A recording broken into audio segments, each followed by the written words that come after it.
definitely SDSU was on the top of the list, And in those days, we didn't do a whole bunch of campus tours like students do today. Although my dad and I did take a campus tour at SDSU, and I still remember going there.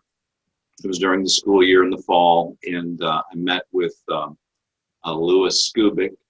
Oh, sure. He was the assistant dean at the time, eventually. Yep. And it kind of impressed me that, we just introduced into the assistant dean's office, and he sat us down and we chatted a bit. And he asked, "Hey, do you want to sit in on a class?" And we said, "Okay." And we sat in the back of the room of some class. It might have been thermodynamics, which we knew nothing about.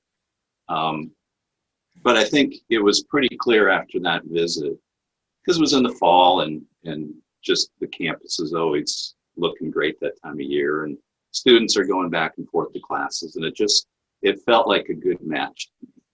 It was big enough, and of course, coming from a small town, it seemed huge, but it didn't seem overwhelmingly large, right? So it felt like a good match to me.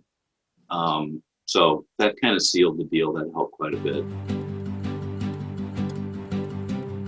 The one that sticks out in my mind, though, Dr. Greatzer. Greatzer taught the nuclear physics class. Yep. Which I didn't realize at the time that was kind of like a foreshadowing of what I was going to do.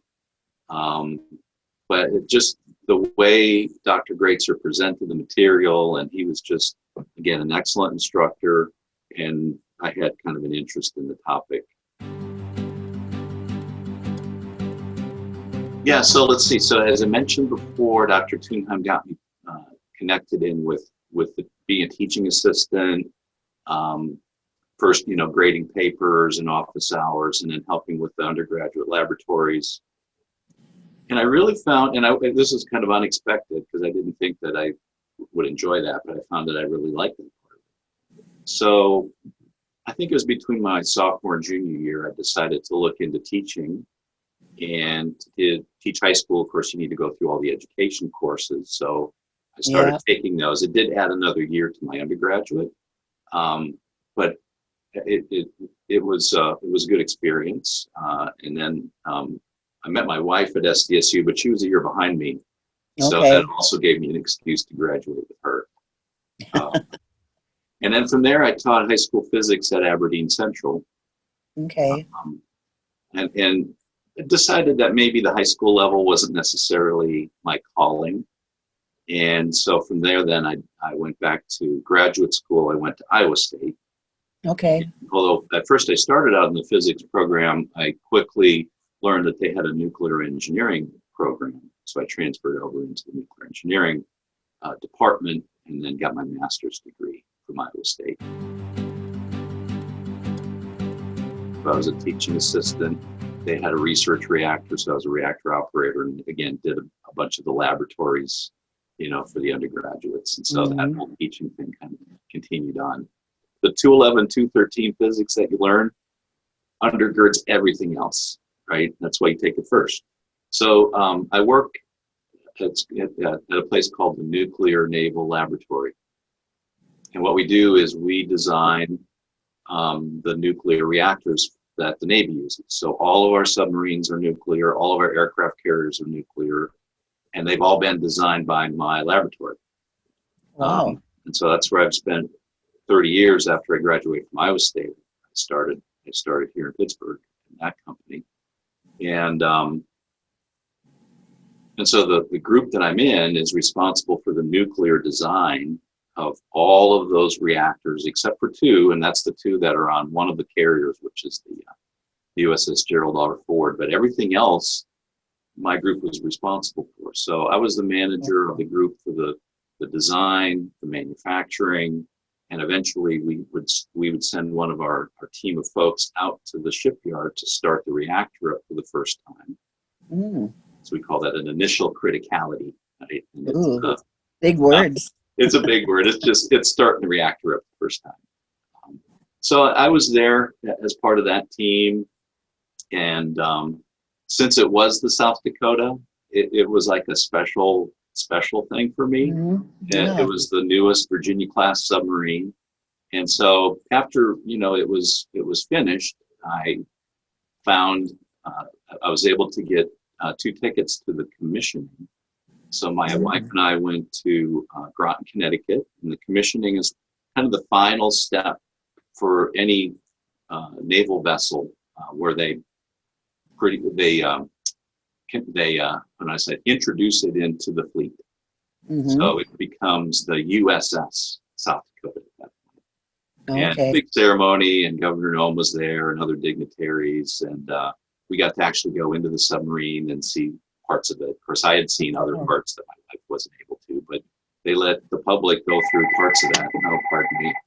So anyway, we went to that commissioning, and of course, then my sister, who lives there in Brookings, she got excited about it, so she notified a few of the local television stations. Oh, okay. I did get interviewed on a couple of them, and so that was fun. One of the reporters, I think it was from KSFY, was actually there at Groton and got to interview me there. So that was a lot of fun and a very proud moment.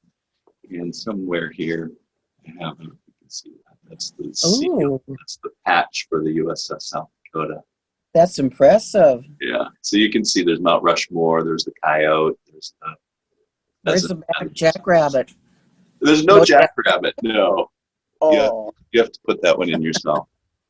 Okay. Flatjack or whatever, and bring him. That's what we should have done, right? I did wear my SDSU cap. I definitely wore that. Oh, well, that makes up for everything then, Right. So yeah, that was a lot of fun. That was kind of a highlight.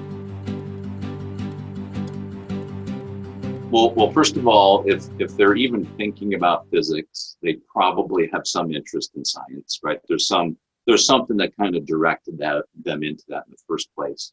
For me, there was a TV show called Cosmos. Carl Sagan was,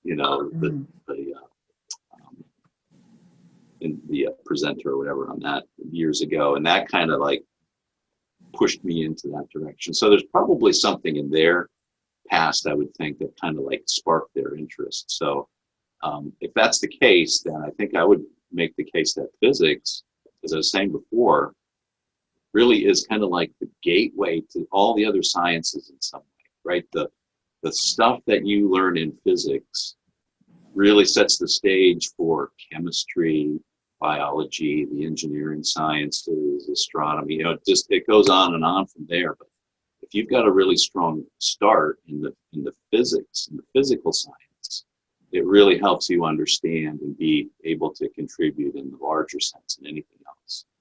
And then, as I was mentioning before, the engineering part of that really helps make that, it opens up your career opportunities, right? There's just more to pick from if you add to that an engineering aspect to it. Not to say that you can't get a job with a physics degree, you certainly can. Right. It's a broader choice when you add in engineering.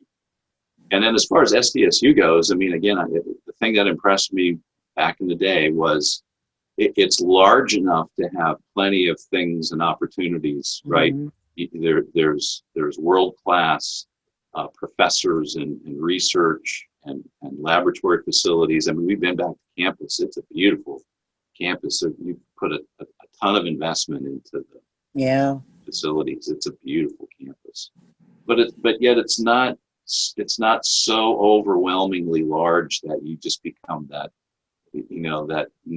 number in a crowd. It still has that kind of a small town feel, if you will. So if you're from the Midwest, and then there's a good chance that you're from a smaller town, right? It's going to feel like a good fit. At least that was the experience that I had.